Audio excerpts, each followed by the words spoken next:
of all, can the people who raised their hands when we talked about creativity again raise their hand? So who is very creative right now in this audience?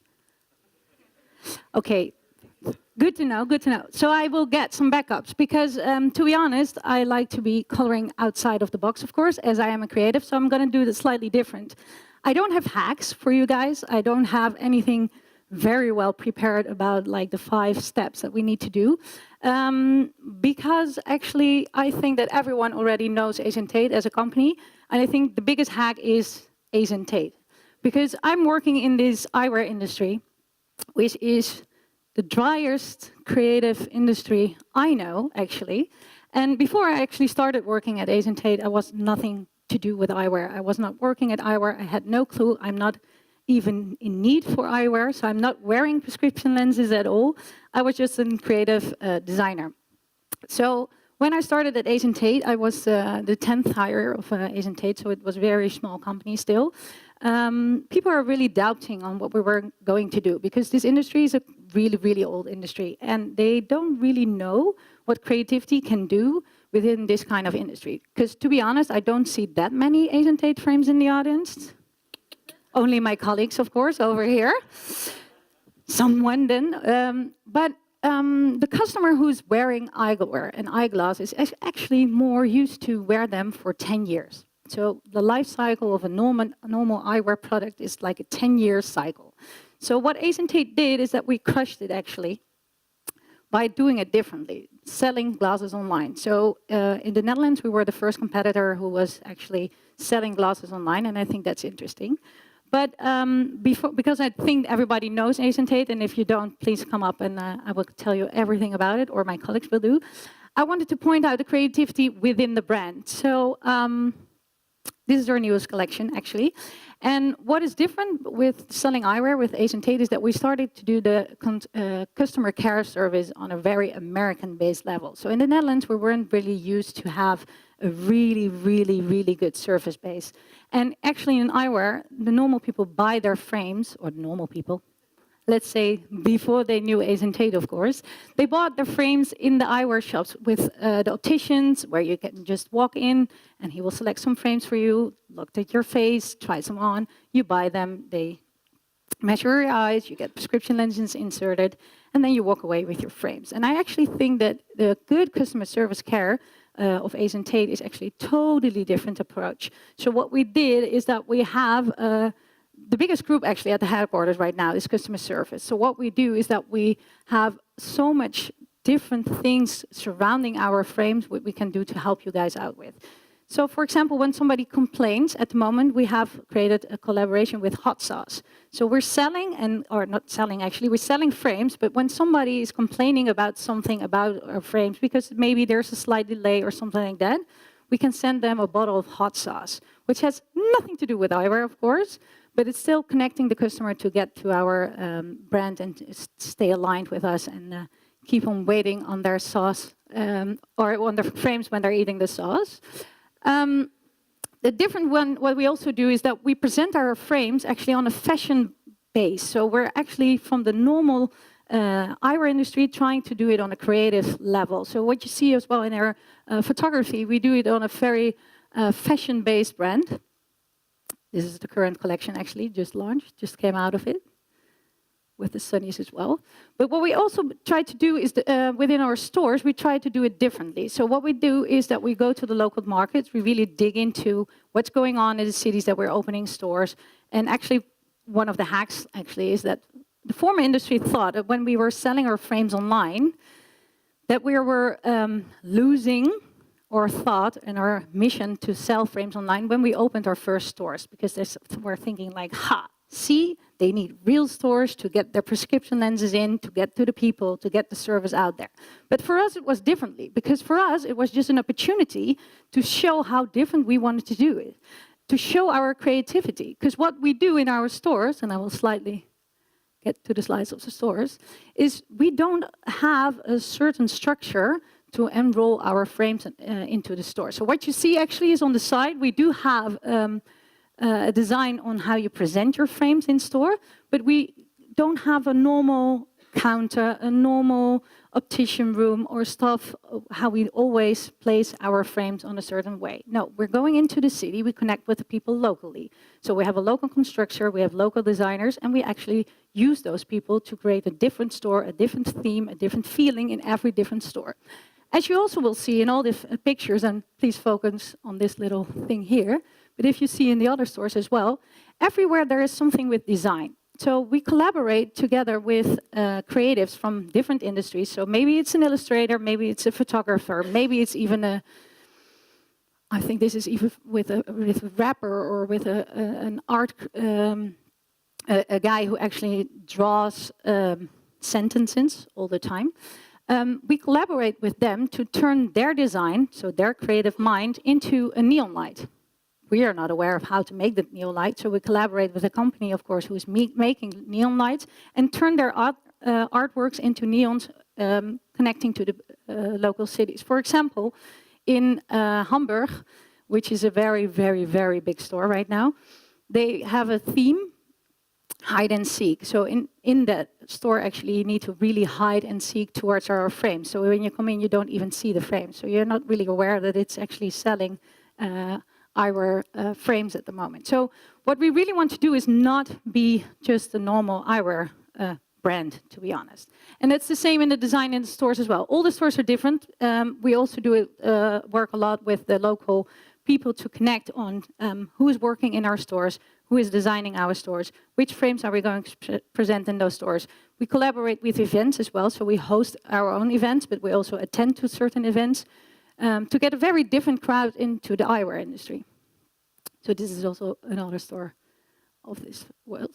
But what we also really like to do is to connect with creativity a little bit more, because of course I am designing the frames all the time, which can be very boring, but it can also be interesting if you connect to other creativity fields by having, for example, exhibitions. So we're renting out, of course we're not asking money for it, our stores to connect with photographers, to place their pictures in our stores, to have like a pop-up event to show some other stuff than eyewear that you can actually participate in. So for 48 hours, for example, you can, in Copenhagen right now, place your artwork in store to make it more connected to the brand. This is actually quite a funny story. Because at Tate, I'm not sure if you guys know where the brand name comes from. Tate is actually the base material, so the plastic where you can make the eyewear from. It's called acetate. But in-house, we call our brand Ass and Titties, because it just sounds very nice. And last year, we did something else for our customers.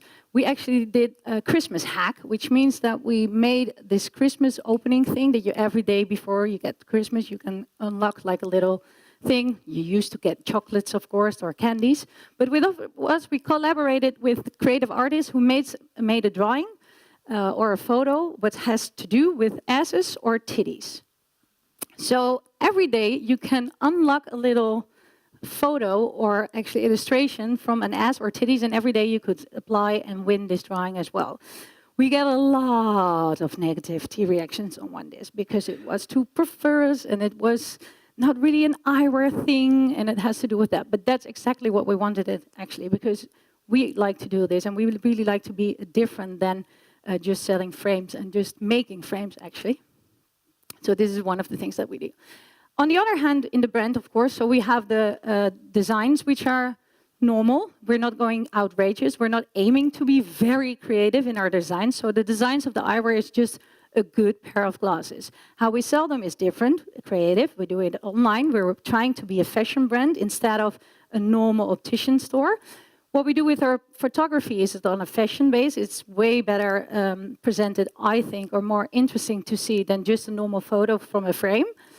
And in our stores, we also present like that. But we're also collaborating. So this is the frame what Mia was wearing, actually. We collaborated with different creatives to create frames. So what we do with our brand as well, we connect to other creativity brands who are actually willing to give their brand or their thoughts of eyewear to collaborate in frames, which actually came from Leonard and Sanders. We did this one with, and I'm super proud that I was able to work with them.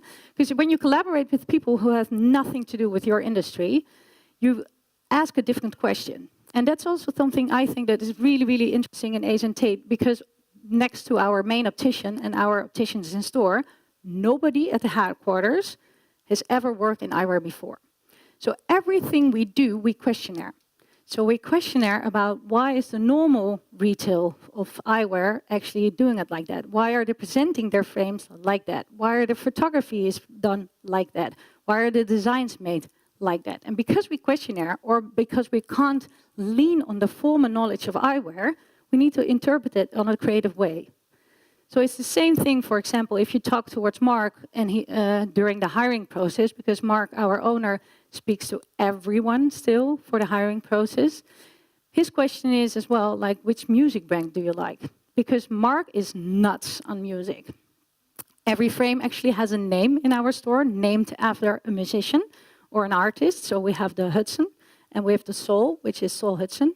Or we have, for example, the Neil from Neil Young, which is actually quite funny because he's a creative guy, of course, and it's our most boring, sleek frame. So it's a funny hack maybe as well. But working with Leonard and Sander was super interesting as well, because for me, I've worked before with other designers to create eyewear. They're always questionnaring the frame or the possibilities on how to make it. But with Leonard and Sander, it was the only one that they were questionnaring actually on why are we wearing eyewear, rather than how can I make that frame. Because to them, it became very a fashion brand thing to be seen, and what they really, really hated it during Fashion Week, for example, the whole fashion world is quite fake to them. So we're really like, we get invited for all this stuff and you never want to be there. You really like, ugh, don't want to be there anymore. And this is where the idea came from the rolling eyes as well, that you can hide your emotions behind the glasses and you're not showing, because you can actually peek around when you see it.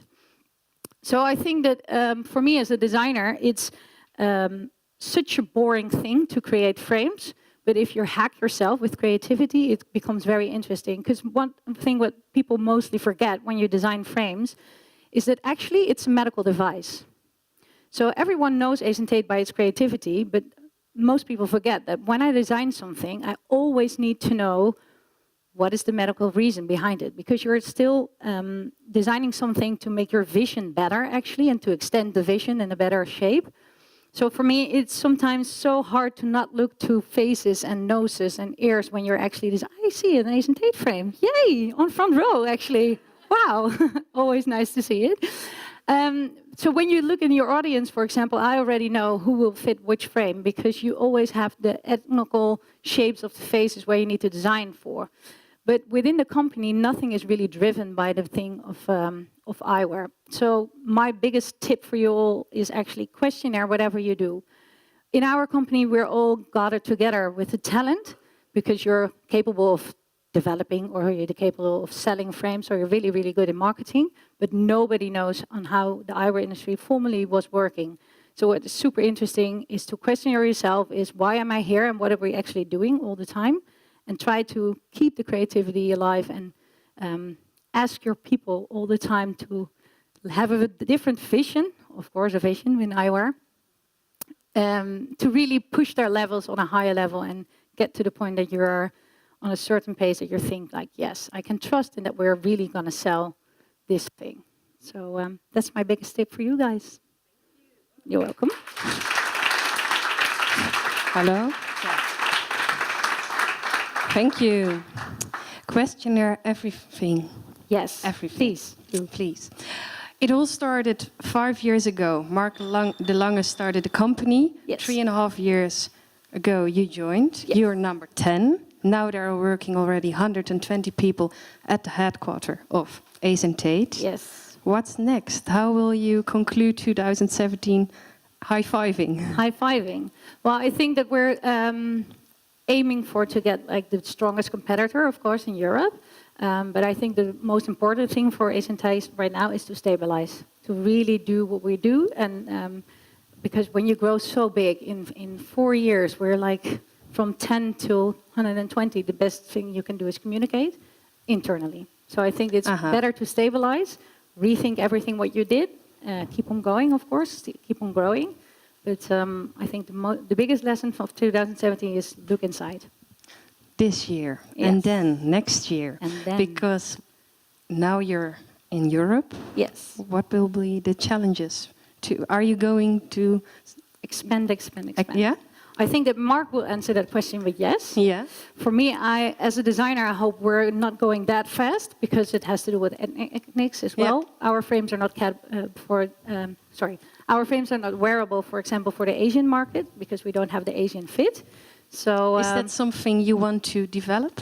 it's easy to develop. It's just that we're not doing it yet. Not yet. Not yet. You never know. Mm-hmm. Yes. But we're still keeping on eyewear, and we're not going to expand on another level.